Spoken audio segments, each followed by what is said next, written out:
Australia has no business going to Iraq. Australia has to clean up its own backyard first. That's not our war, and we should stay out of it. And we shouldn't be going to other people's countries taking over.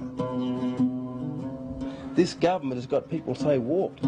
They're forgetting something out of the whole equation here. They're talking about Muslims, they're talking about Iraq, they're talking about Osama bin Laden, about Afghanistan, but that's all done deliberately to forget about the real problems that are happening here at home, and they will never ever be resolved, and they're not resolved. These Aboriginal men are Muslims. They say they're fighting their own war on terror.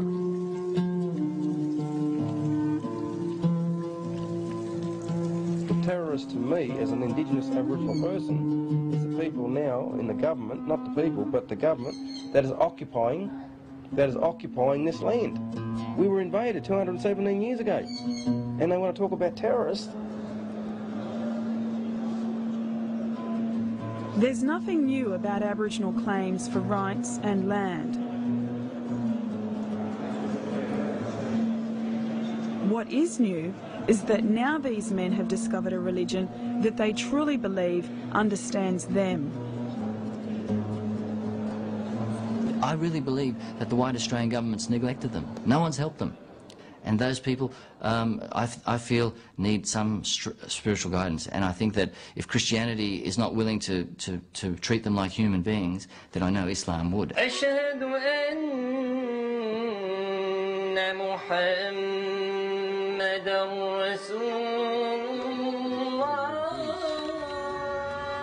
the Messiah will never be proud to reject to be... Khalid discovered Islam over a decade ago in prison. Whosoever rejects the mercy Justin says he saw the truth while studying law at university.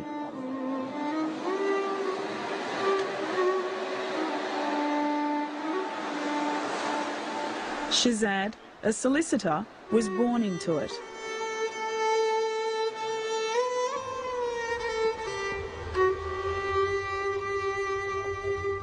Solomon's introduction was at the workplace.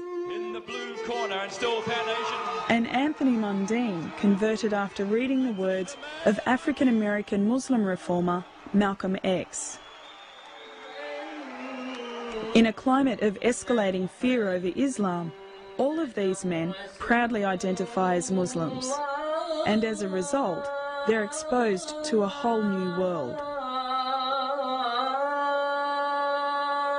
The Koori reverts that I've come across, they tend to go towards Lakemba area and this Bankstown area, and the people they come under the influence of have a different culture, have a different background and a different attitude, mentality, you know. And obviously Arabic people, Lebanese people, Palestinian people, their country is the one that's been attacked and being oppressed.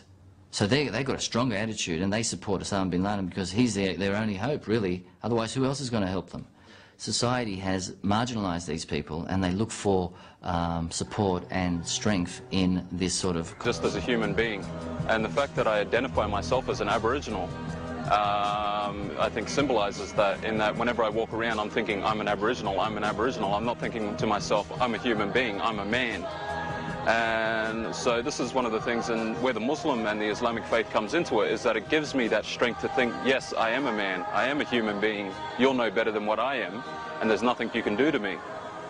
So it gives you faith on a day like today? It gives me faith on a day like today, it gives me strength to endure it and not to get angry and to just lash out at all the things that we've been through. Me and many other Aboriginals, you know, leaving, you know, Islam out of it, but just as an Aboriginal man, none of us really feel like this is our country, because there's no solid, you know, reality that this is our country. Shazad's story embodies the history of Aboriginals and migrants in Australia. His great-grandfather was an Afghan camel driver from Baluchistan who married a Yamaji woman from remote Western Australia.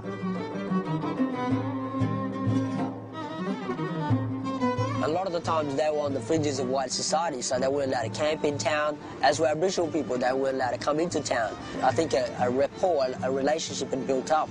Back then, a lot of the Afghans and other people that came here, they weren't considered Australian citizens, so they obviously couldn't marry anybody. A lot of these were single men, so they married into Aboriginal women. When Shazad's great-grandmother died, the family fled Australia to escape the policy of forced removal of Aboriginal children from their families. My grandfather, he was 12 years old and he had younger siblings. The youngest was 4 years old when my great-grandmother passed away. The Chief Protector of Police or Native Welfare were going to take the kids away. So my great-grandfather, knowing the struggle that he had to just marry an Aboriginal woman, that this was going to happen to the kids. So what he did, he put all those kids on a ship, sent them back to Baluchistan. So my grandfather got brought up in Baluchistan.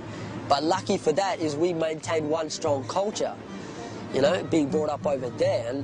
And people are Muslim, so they've been brought up as Muslims. So that's how it's come to me.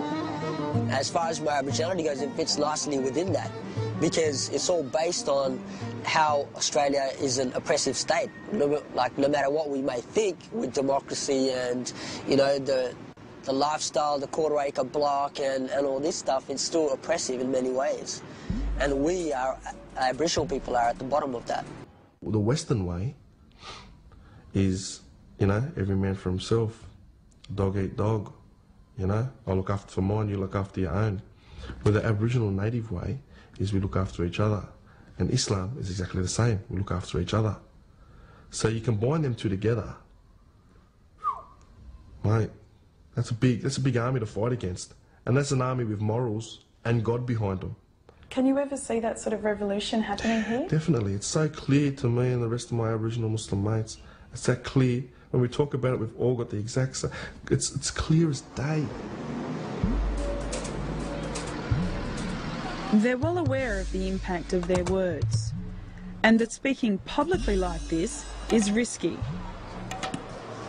Interrogation and imprisonment are a real possibility, but equally unnerving is the threat of a public backlash. We have to be careful on how we're portrayed, simply because people manipulate situations, they manipulate footage, they manipulate a lot of things. And I don't want to be manipulated. You know, I don't want to be turned into something that I'm not or we're not, because that's bound to happen. I've been through the wars, man.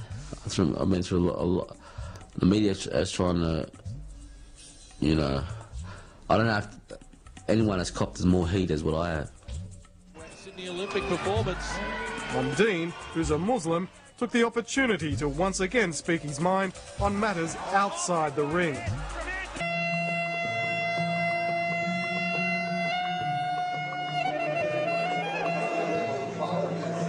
But does Islam offer the solution, or just another set of problems? I know of Aboriginal brothers who have converted who have been told by Aboriginal leaders that they're sellouts, that they had no right being Muslim. And these are prominent leaders who have phoned them up and told them this. And I found a few opportunities that I had prior to becoming Muslim disappear from me because of political allegiances that certain people had. But overall, on a grassroots level, it was well embraced because they saw that I'd given up alcohol, given up drugs, that I was living a cleaner life, and that I'd become more positive in my outlook on life. And then one night, while contemplating it, and I began praying to Malu, who was like a god figure in the Meriam belief, it came to me, a voice said to me, Islam and Malu's law are one. This is the final lesson for your people.